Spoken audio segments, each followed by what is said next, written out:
Нивото на хигиена во кујните и трпезариите во детската градинка Димче Мирчев е на високо ниво, вели директорката на установата Нида Цецева.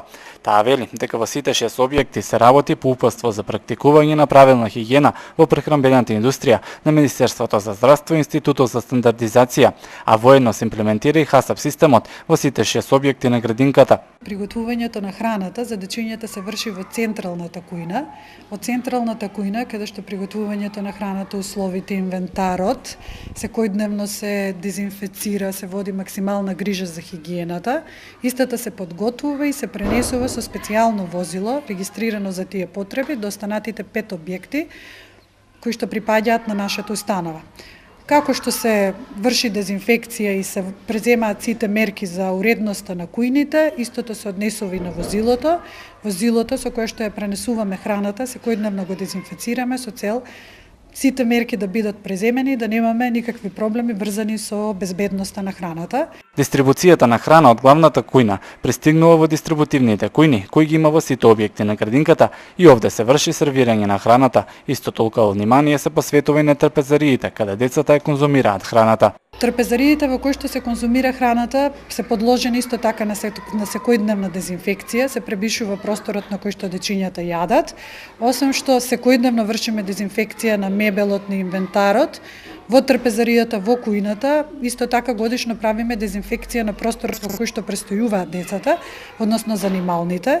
Тоа го вршиме заедно со Центарот за јавно здравје, а квартално пак вршиме дезинфекција на просторот во кој што се приготвува храната, односно кујните, со цел да обезбедиме, врзано со личното здравје, да обезбедиме и законски сме обврзани на високо ниво да биде услугата во установата, на санитарни прегледи подложат сите лица кои што се врзани во процесот на подготвувањето на храната.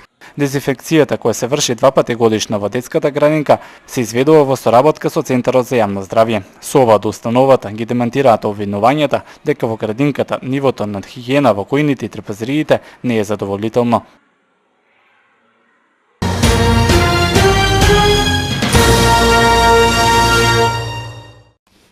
Утре со почеток во 20 часот по втор пат во спортската сала Гимиџик ќе се одржи турнир по кикбокс и ММА борби.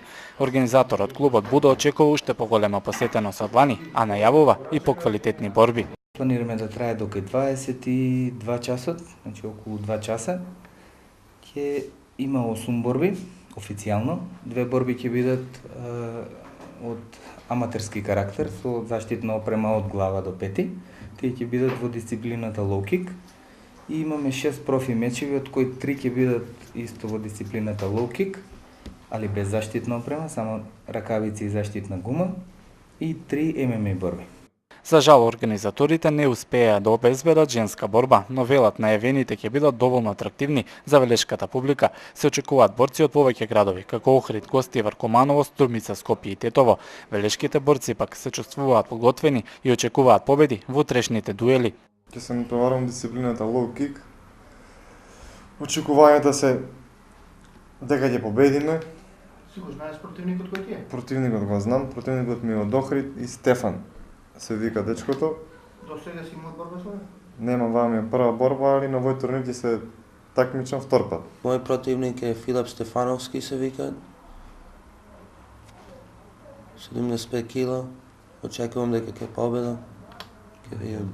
Влезници по цена од 50 денари ќе се продаваат на самата билетара на салата, а средствата собрани од нив ќе се употреба за хуманитарни цели, односно за оперативен зафат, којтно му е потребен на еден млад велешанец. Покрај јавното предпријатие Парк Спорт, турнирот го поддржа уште неколку приватни субјекти, а се најавуваат и награди за победниците во борбите.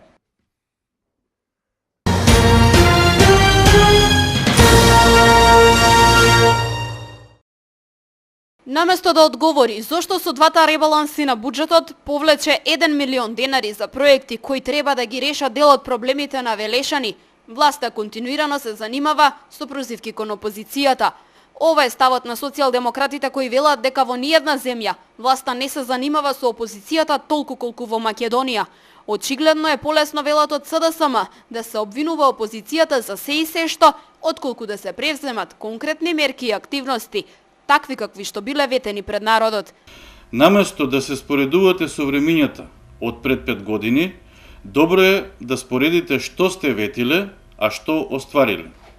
Зошто бегате од периодот 2009-2013 година, времето кога Славчо Чадиев беше председател на Советот, Горан Петров градоначалник, а ВМРО ДПМН го имаше мнозинството во Советот. Најчеста реченица која власта милува да ја каже е дека многу проекти кои многу години биле ветувани, еве сега, се предвидени во буџетот за наредната година. Како да ВМРО ДПМН не е веќе 5-та година на власт во Велес. Поштенските сандачиња не зборуваат, велат од СДСМ, па реализираните проекти само во писмена форма да се доставуваат до домовите на Велешани. СДСМ и порачува на власта да се сретне со граѓаните и да ги слушнат нивните зборови.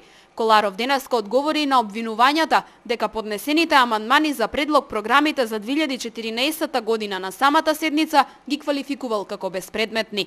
Со амандманите што ги предлагаме за програмата за градежно земјиште, од одредена ставка предлагаме да се исцрпат повеќе пари од оние пари кои што ги предложил градоначалникот. Да се разбереме, статутот и деловникот за работа на Советот се јасни. Доколку се прифатат онолку амандмани, колку што се потребни за да се исцрпи целокупната сума, другите амандмани нема да се разгледуваат затоа што се исцрпила предвидената сума. Затоа остануваат безпредметни. И тоа го знаат колегите советници од власта, меѓутоа проба за мене на дрзок начин да ја извртат онаа теза која што ја кажав. СДСМ и денеска потенцира дека од вкупно 40 поднесени амандмани, советничкото мнозинство прифатило само еден.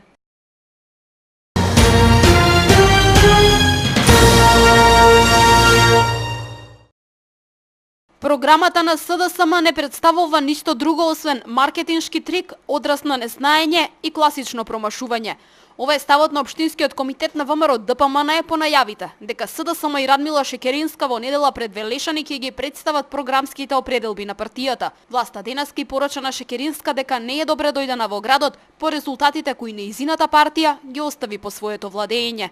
Да подсетиме дека во времето на СДСМ, кога беше на власт, во Република Македонија, а Радмила Шекеринска председател на Социјалдемократската младина, полицијата немилосордно ги тепаше вработените во парцеланка, само заради тоа што тие ги побараа своите социјални права.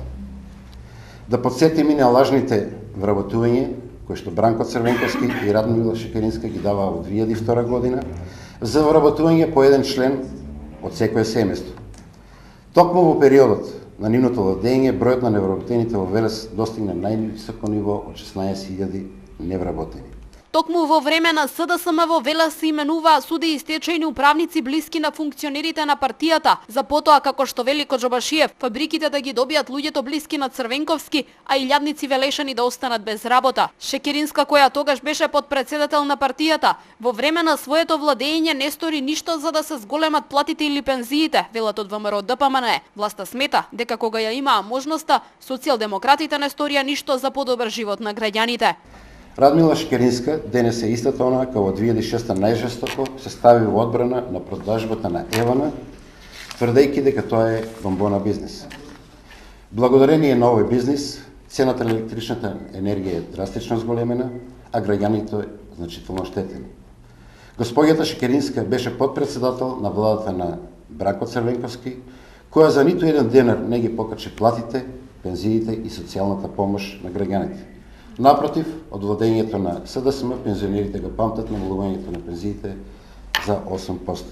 Од ВМРО ДПМН сметаат дека товарот од владењето на СДСМ Велешани го чувствуваат и денеска и токму затоа нема да дозволат се она што им се случи да го доживеат повторпат.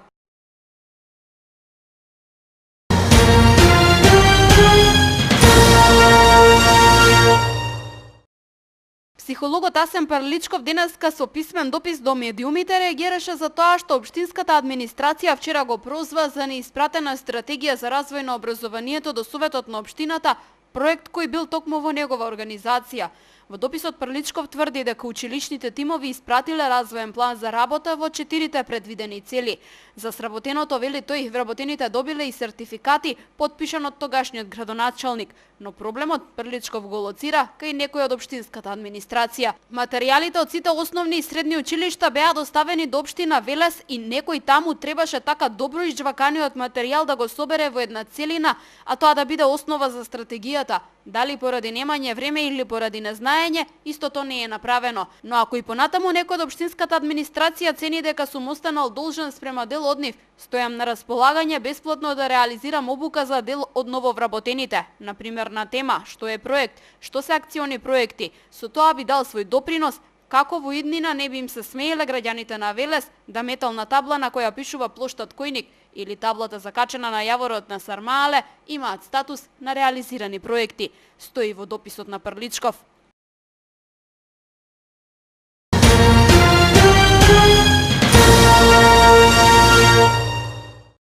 Традиционално и оваа година, Унијата на млади сили на ВМРО ДПМН хуманитарно ќе собира топла облека, која ќе биде наменета за одредена ранлива група. Унијата на млади сили сметаат дека оваа облека ќе биде добредојдена за зимските денови. Хуманитарната акција е закажана за во недела на 2 локации во градот. На 2 поставени штандови пред фонтаната кај Вона и пред споменикот на Кочо Рацин во центарот на градот ќе се собира топла облека. Целта на оваа акција е собирање на алишта, обувки и слично, кои што веќе не се во употреба на граѓаните, а кои што алишта ќе бидат донирани на оние кои што им се најпотребни. Ние, младите од Унијата на млади сили при Општинскиот комитет од Велес, сметаме дека со овој гест барем малку ќе помогнеме на оние кои што им е најпотребна помош во овој дел од годината. Унијата на млади сили и во иднина ќе продолжи да организира активности кои што имаат хуманитарен карактер. Веќе неколку пати успешно се спроведува оваа акција. Од Унијата на млади сили на ВМРО ДПМН се надеваат дека и овогодишната облека, која ќе биде донирана, ќе заврши во вистинските раце. Во изминатите 2 години, облеката тие е донирале на Црвениот крст и на Народната кујна. За оваа година се уште не е утврдено каде ќе биде донирана зимската облека.